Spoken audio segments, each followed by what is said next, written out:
E aí, pessoal, tudo certo? Já pararam para pensar o que acontece no nosso corpo depois que a gente toma um remédio?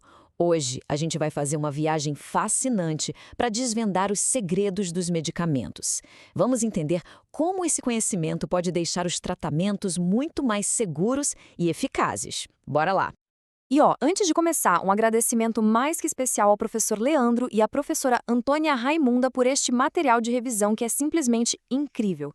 É com base nele que a gente vai conseguir explorar esse assunto de um jeito bem claro e didático.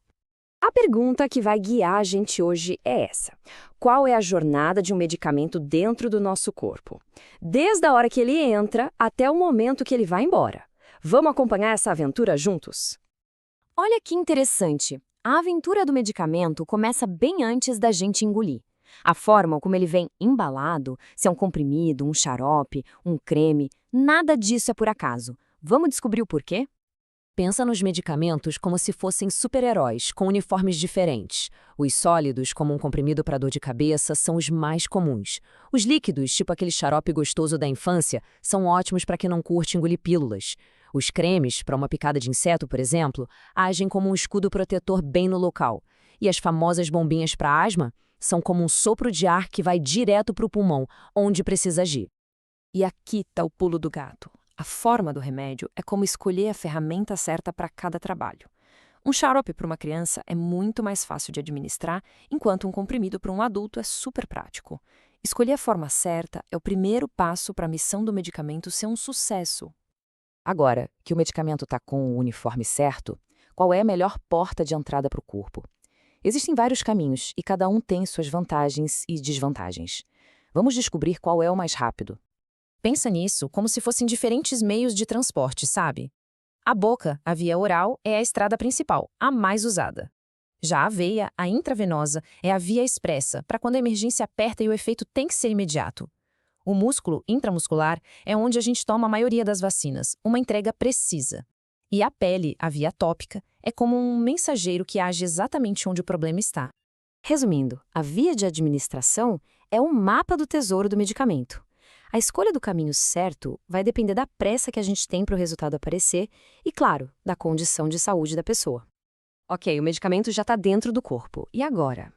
Agora começa a missão. Pensa nos medicamentos como uma equipe de especialistas, cada um com uma habilidade única. Vamos conhecer esse time. O que a gente vê aqui é basicamente a equipe dos sonhos dos medicamentos. Tem os analgésicos, que são os guerreiros contra a dor, os anti-inflamatórios, que são tipo os bombeiros apagando o fogo da inflamação, os antibióticos, os soldados que combatem as bactérias, e os antihipertensivos, que são os engenheiros que mantêm a pressão sob controle. Agora, um alerta de segurança máxima. Antibióticos são armas poderosas contra bactérias, mas são totalmente inúteis contra vírus. Usar antibióticos sem necessidade ou do jeito errado é como treinar o inimigo, sabe? A gente acaba criando superbactérias. Então, isso é muito sério. Para que a missão do medicamento seja um sucesso, a gente precisa seguir o manual de operações. E esse manual nada mais é do que a receita médica. Vamos aprender a decifrar isso aí. Decifrar uma receita é bem mais simples do que parece.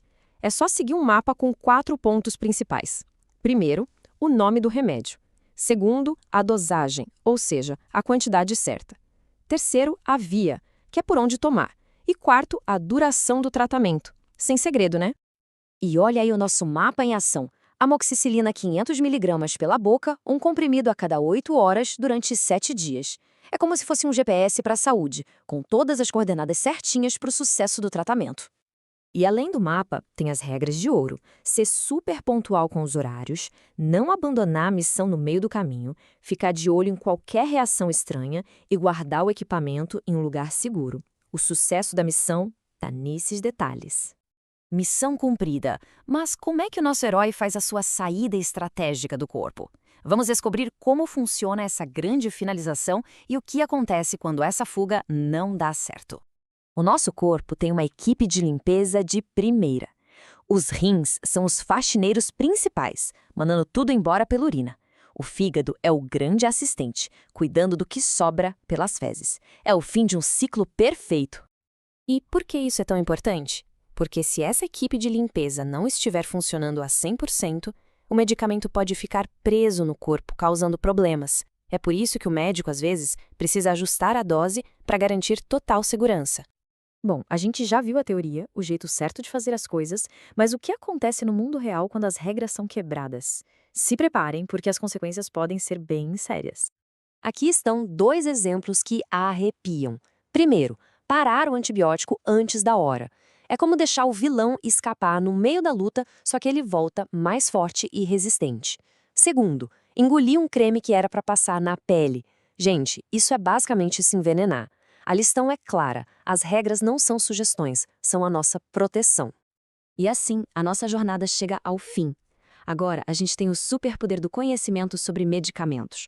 Usar isso com sabedoria significa cuidar melhor da nossa saúde e garantir que cada tratamento seja uma vitória. Mas a aventura do conhecimento não precisa acabar aqui. Se você curtiu o nosso papo, vai adorar o podcast do Professor Leandro Braga lá no Spotify.